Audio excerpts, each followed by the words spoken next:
Example दिया। तो कहीं ना कहीं औरत वजह बन जाती है। कोई भी शास्त्र ले लो, कोई भी हमारे रिलीजन का बुक ले लो, तो हर जगह पे वजह औरत को बताया गया है। मगर अभी समझ में आया कि औरत किस तरह से वजह है। वो भी बुरी नहीं है, वो भी है अपना प्यार बचाना चाहती थी, अपने सोलमेट से संभलना चाहती थी। जैसे मैंने कहा ना, जब अपने पे आती है तो वो रणभूमि में उतर आती है? ये भी कुदरती देन है? बचाव के लिए, अपने फैमिली के बचाव के लिए। अपने अभी वो जो एक औरत लड़की जो रणभूमि में उतरी, क्यों उतरी? अपने प्यार को बचाने के लिए। और प्यार को बचाने की इसमें है वो खुद उसमें गिर पड़ी, है खुद बलि बन गई। समझ में आया? तो गलत रास्ता लेंगे तो गलत ही जाएगा। ये एक एग्जाम्पल दिया। अभी इसी के साथ में हम दूसरे भी विकारों को जोड़ सकते हैं, दूसरे सिचुएशंस को लेकर जोड़ सकते हैं एंड देख सकते हैं कि स्वभाव जो है उसमें बदलाव नहीं, मगर बदलाव आया है तो संस्कारों में, बदलाव आया है तो गुणों में, बदलाव आया है तो शक्तियों में। उसमें सहन करने की शक्ति, पेशेंस, एडजस्टमेंट, एक्सेप्टेंस जब नहीं होता है तो कहीं ना कहीं ये स्वभाव में हम जोड़ देते हैं और वो गलत कर्म बन जाते हैं। अभी आप लोग मुझे एग्जांपल्स दोगे, कोई भी एक विकार को किस तरह से आया और किस तरह से स्वभाव में जब वो मिल गया तो किस तरह के कर्म बन गए। मैंने एक एग्जांपल आप लोगों को दिया। अभी आप सभी को अपनी बुद्धि को दौड़ाना है। कोई भी ऐसे सिचुएशन को क्रिएट करो और बताओ क्यों। क्योंकि फिर ही आप सभी को समझ में आएगा बाबा की मुरली का एक पॉइंट, कौन सा वाला? मैं जैसा हूँ वैसा मुझे स्वीकार करो। जब बाबा ये पॉइंट बोलता है तो वो किसको बोलता है? कौन से वाले स्वभाव, कौन से इसको बोलता है स्वीकार करने के लिए? है जैसा है वैसा ही स्वीकार करना है। किसने हाथ ऊपर किया? आज ऊपर नहीं दिखाई दे रहा है। हाँ जी विक्रांत है। हाँ दीदी जी, जैसे अभी हमारा नेचुरल स्वभाव को या संस्कार को देने का है, कॉपरेशन, हेल्प, है ना, अच्छे काम में हाथ बढ़ाना। तो अभी जैसे सोशल वर्क होता है, कोई हॉस्पिटल कंस्ट्रक्ट करता है, कोई टेम्पल करता है, तो वो समाज के उद्धार के लिए, समाज के अच्छे के लिए हो गया। लेकिन वो नाम मान शान के लिए वो वहाँ पे वो ग्रेनाइट भी लगा देते हैं, उस पर एंग्रेव करते हैं उनका नाम लिखो। मंदिरों में लिस्ट रहती देनगीदार की, किसने कितना पैसा दिया, जिसने ज्यादा दिया उसका टॉप में नाम होगा। अगर ना हो तो उससे भी झगड़े होते, मतलब उन लोगों में। तो ये भी मिक्स हो गया ना, मतलब ईगो। यस, ये तो मान के लिए हो गया, नाम के लिए हो गया। ये तो अभी की बात हम बोल रहे हैं। मेरे को वो वाले चाहिए जहाँ से ये स्टार्ट हुआ। ऐसे एग्जाम्पल बच्चों के लिए, बच्चों के ऊपर भी ऐसा ही हुआ होगा। मतलब बच्चों को मतलब कुछ मिलना है, बच्चों को कुछ वो माँ को देना है, तेरा और मगर मेरा। हाँ तो कंपटीशन आ गया होगा, तो अपने बच्चे को ही देना है। यस इसके विकार में आए होंगे। यस, ये रामायण का है बहुत ना, अच्छा पॉइंट। कई ने अपने यस यस, यही मैं चाहती थी आप लोग मेरा बच्चा दोहराओ अपनी ही बुद्धि। मेरा बच्चा ही बेस्ट होना चाहिए, उसको ही सब मिलना चाहिए, हाँ, वो ही सबसे तो अहेड होना चाहिए, आगे होना चाहिए, ये सब। यस, जैसे रामायण में कैकेयी का रूप बताया है ना।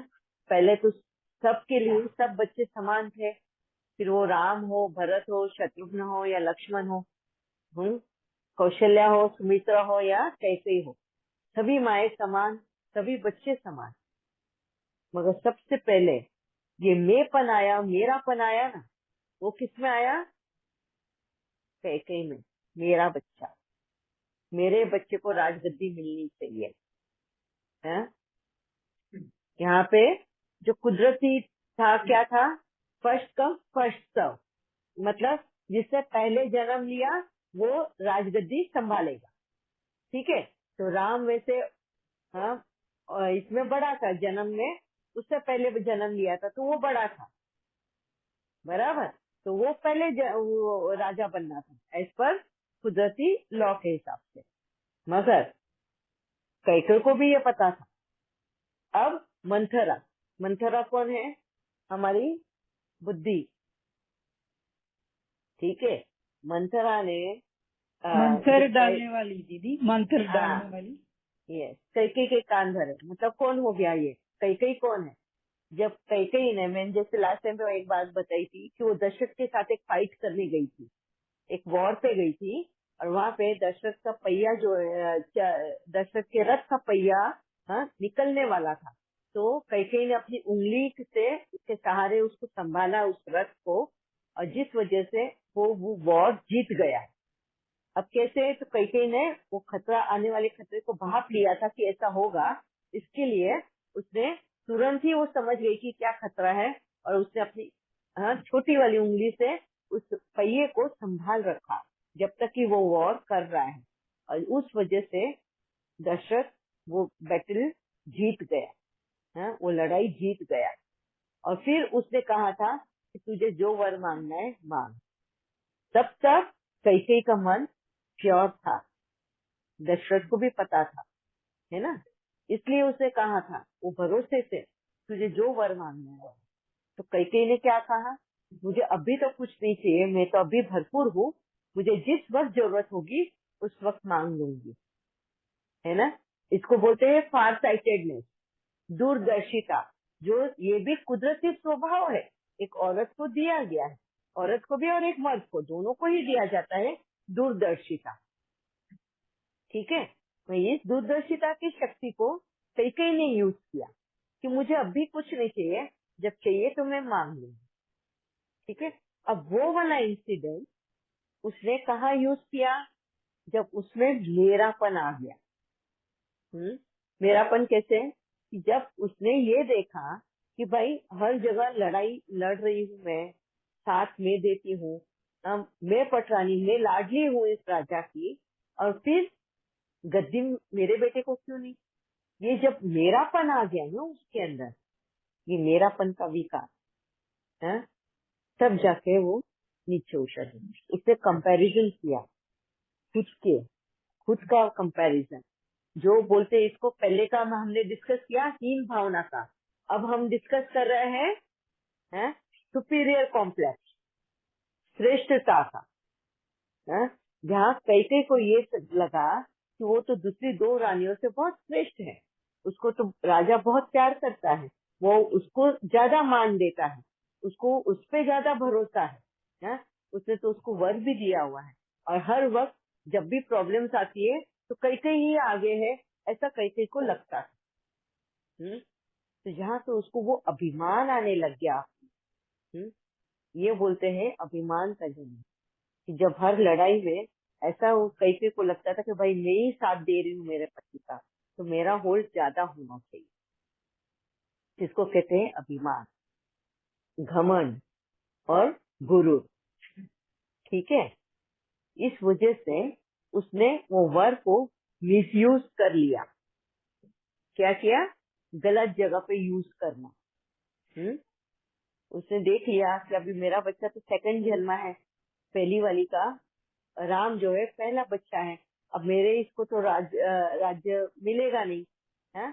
जब ये जन्म हुआ, अभिमान का जन्म हुआ, तब जाके उसका ये सुपीरियर कॉम्प्लेक्स आया, और सुपीरियर कॉम्प्लेक्स की वजह से, मतलब कंपैरिजन हुआ ना, उसने दूसरी दो रानियों के साथ में कंपेयर किया अपने आप को, और उसको ऐसे लगा वो ज्यादा श्रेष्ठ है। जहाँ कंपैरिजन करते हैं तो वो अपने आप को श्रेष्ठ समझने लगी, और अपने आप को श्रेष्ठ समझी, इसलिए वो उस अभिमान में आ गई, और अभिमान वश होकर उसने ये प्रस्ताव रखा कि मेरा बेटा राजा बनेगा। ये मेरापन जब उसमें आ गया, मेपन एंड मेरापन, मैं श्रेष्ठ हूँ, मैंने ही मदद की है, मैं ये हूँ, मैं वो हूँ, जब वो अपनी हुनर ज्यादा गुणगान उसने चर्निंग किया, तब जाके उसमें वो अभिमान का जन्म हुआ, वो घमंड का जन्म हुआ, और उस घमंड और अभिमान में उसने ये गलती कर बैठी कि उसने उस वर को मांग लिया राजा से, मेरा और मेपन। मेरा बेटा राजा बनेगा, उसका राज्याभिषेक होना चाहिए। जो कुदरती नियम के खिलाफ है, देख रहे हो इंटरफियर कहाँ हुआ? कुदरती नियम के खिलाफ। कुदरती नियम क्या है? फर्स्ट कम फर्स्ट सर्व, जो बड़ा वो उसका ओहदा बड़ा, ये था कुदरती नियम। मगर इस कुदरती नियम को तोड़ा कैकेयी ने, और उस कैकेयी ने मजबूर किया राजा दशरथ को, है ना। समझ में आया कि कहाँ किस तरह से चीजें हम इंटरफियर करते हैं। और इंटरफियरेंस जब कुदरती नियमों में हो जाता है तो कर्म गलत होते हैं, क्योंकि कर्म यहीं पे बन रहे हैं। कुदरती नियमों के साथ में ही कर्मों का एक्शन, शरीर के द्वारा एक्शन किए जाते हैं, तभी वो ड्रामा बनता है। अकेला एक आत्मा बिना शरीर के कभी ड्रामा बनता नहीं है, इस शरीर द्वारा ही ड्रामा बनता है ना। तो इस कुदरती नियम के खिलाफ एक आत्मा जब गई है, इसको बोलते हैं इंटरफियरेंस। और जब ये इंटरफियरेंस हुआ तो सारे सभी के रास्ते बदल गए। ठीक है, हमारे माइथोलॉजी में सब टाइप के एक एक एग्जाम्पल दिए गए। दूसरा ये हो गया मैं और मेरा। बाबा जो हमें मुरली में कहता है मैं और मेरापन छोड़ना है, हर एक आत्मा को बोलने लगा। क्यों? क्योंकि ये बाद में कॉम्प्लिकेशन पड़ने लगे एक दूसरे के। जब ये नियम टूटा, भरत को राज्याभिषेक देना था, तो उसने उसको सिक्योर करने के लिए, उसको प्रोटेक्ट करने के लिए, भाई मेरा बच्चा हो, तो उसने उस बेटे को भी एक्साइल कर दिया, मतलब तड़ी पार कर दिया, उसको जंगल में भेज दिया 14 साल के लिए। 14 साल का वनवास बोलते हैं ना, उसमें तो उसको तो उसके बच्चे भी नहीं, मतलब सीता लक्ष्मण जो भी जाना है शायद जाओ, मेरे बेटे के रास्ते नहीं आना है। तो कितना स्वार्थीपना ने जन्म लिया। मैं और मेरा, ये स्वार्थी जब इंसान हो जाता है, स्वार्थ का जन्म होता है, तब मैं और मेरापन का जन्म होता है।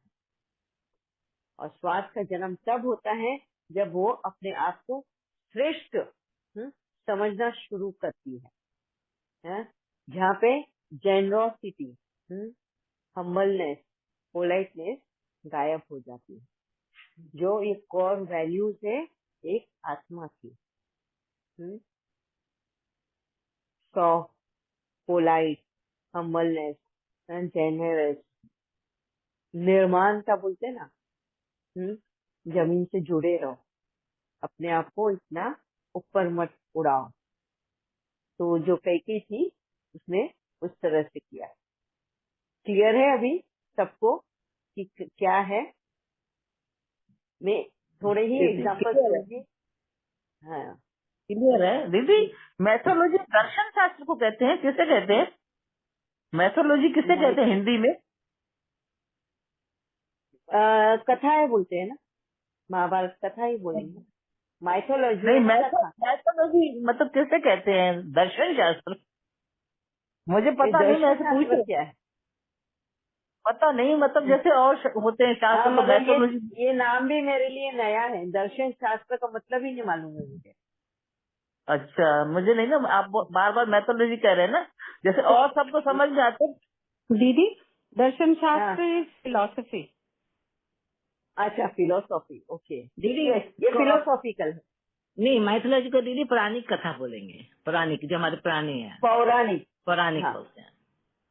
पौराणिक कथा है जी। पौराणिक कथा है मतलब पुराण पौराणिक पुराण। यस, पुराणिक कथा है। मतलब क्या है कि जो चीजें घड़ चुकी है, उस घड़ी हुई चीजों के ऊपर स्टोरी लिखी जाती है ना। इसके लिए बाबा मुरली में कहता है ना, रामायण महाभारत ये हम ही है, हमने ही, ये कलयुग में ही हुआ है ये सारा। ये शास्त्र जो है ये कलयुग के ही बेस पे बने हुए हैं। ये माइथोलॉजी, ये पौराणिक कथाएं जो है, ये लिखी कथा है, बोली है, स्टोरीज लिखी गई है, जो अब भी घड़ा है उसके ऊपर, उसको बेस में रख के, ताकि आने वाली आगे की पीढ़ी समझ जाए कि हम कहाँ गलती कर रहे हैं। जब ये कथाएं सुनेंगे, इसके लिए तो कथाओं को बार बार सुनाया जाता है ना, कि भाई देखो इन्होंने ये जो गलतियां करी है, हम ना करें, इस तरह से। ठीक है।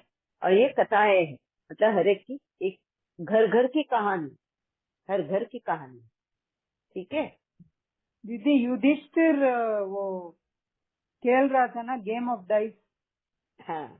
वो इतना यस। मतलब धर्मराज वो कैसे मतलब विकार में गिर गया। हाँ, मगर वो क्यों, कैसे आया वो, अभी वो भी हम स्टार्ट से लेंगे। जैसे हमने कैके का लिया एक पॉइंट, हमने इसका लिया एक पॉइंट, हाँ, स्वयंवर का। ऐसे हम जोड़ेंगे सारे माइथोलॉजी को और वजह बताएंगे स्टार्ट में कि किस तरह स्वभाव में फर्क नहीं है, कहाँ हमने मर्यादाएं तोड़ी है और कहाँ हमने इंटरफियर किया है कुदरती नियमों में। हमने कुदरती नियम जब हम तोड़ते हैं तो उसका फल भी हमें कुदरत देता है। उसकी तकलीफें उठानी ही पड़ती है। ठीक है। अभी वक्त हो गया है आज का, हम कल डिस्कस करेंगे और मुझे सभी का इन्वॉल्वमेंट चाहिए है इस डिस्कशन में। सभी लोग अपनी बुद्धि तोड़ाएंगे और एक एक कनेक्शन दिखाएंगे स्वभाव के साथ, संस्कारों का और विकारों का, विकारी संस्कारों। ठीक है। ओम शांति। ओम ओम शांति। शांति दीदी, ओम बहुत अच्छा शांति बताया। दीदी। ओम शांति दीदी, थैंक यू बाबा। ओम शांति दीदी जी, शुक्रिया।